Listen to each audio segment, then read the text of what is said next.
Katabi sa gala dinner, nagkaroon naman ng pagkakataon sina Pangulong Rodrigo Duterte at US President Barack Obama na maayos ang kanilang hindi pagkakaunawaan matapos magkita at magkausap sa holding area bago ang hapunan.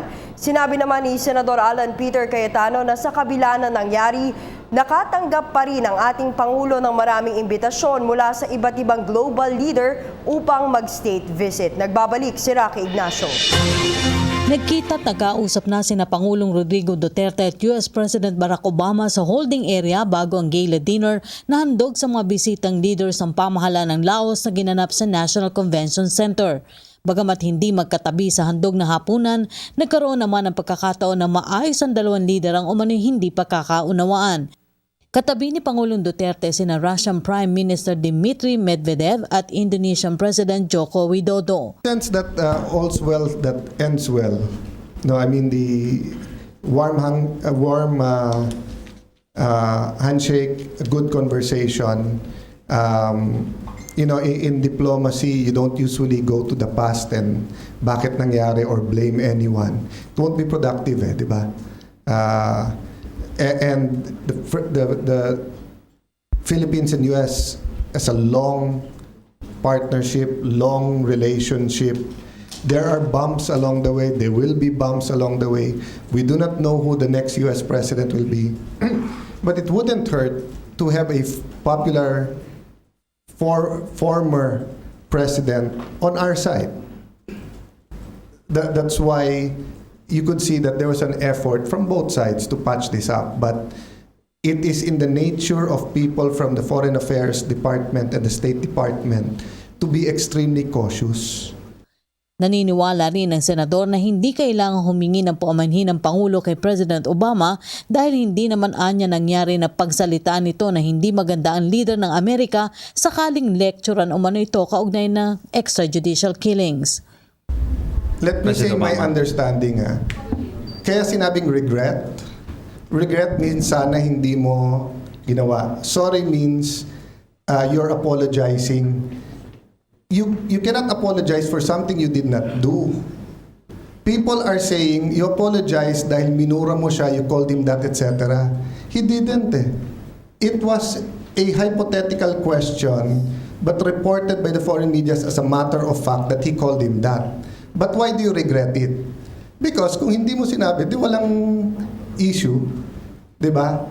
But that's the problem with passionate leaders. Di ba? When you're so passionate, tinanong kasi, di ba, na what if diktahan ka ganyan? He's so passionate about being independent, about kahit maliit ang Pilipinas in terms of finances or population, etc. compared to the US. Huwag nyo naman kaming diktahan. But I think, personally, through people I know in the US government, they appreciated the statement that there's a regret. And I think while the diplomats, again, Secretary Yasa has been busy communicating, explaining, nakita na nila yung context. Sa harap ng maanghang na salita ni Pangulong Duterte, bumaksak umano ang stock market. Pero tiwala si Cayetano na mabilis ito makababawi dahil kinikilala ng maraming global leaders ang pamunuang Duterte. Marami na rin anyang imbitasyon sa Pangulo para magsagawa ng state visit. Time naman tumaas yung stock market, it's because of someone else. And every time na bumaba, it's because of Duterte. So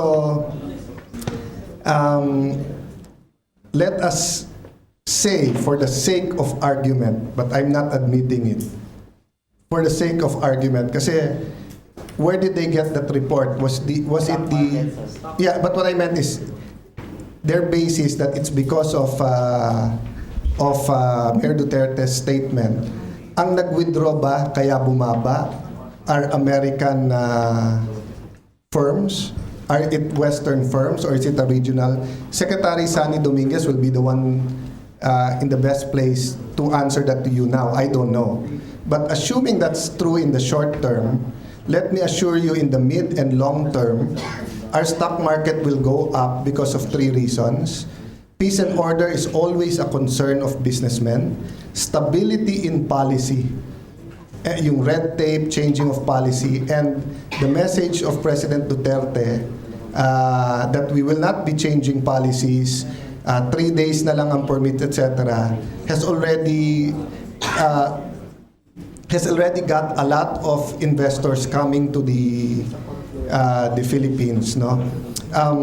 Thirdly, our fundamentals are much better than other countries thanks to many past presidents. To give them credit, even the tax measures that were unpopular of President Arroyo, the perception, the upgrades of President Aquino, but you have to give, you know what people forget? So what date is it today? September 7, 8, no? What people forget, wala pang 70 days si President Duterte. Hindi rin nakadalo si Pangulong Duterte sa ASEAN-UN Summit. Nagkataon anyang napasabay na ito sa oras ng courtesy call ng Pangulo sa pinuno ng Laos. Nagsama-sama ang global leader sa gala dinner na alay ng pamahalaan ng Laos, kaugnay pa rin ang ASEAN at iba pang kaugnay na pulong sa Vientiane, Laos.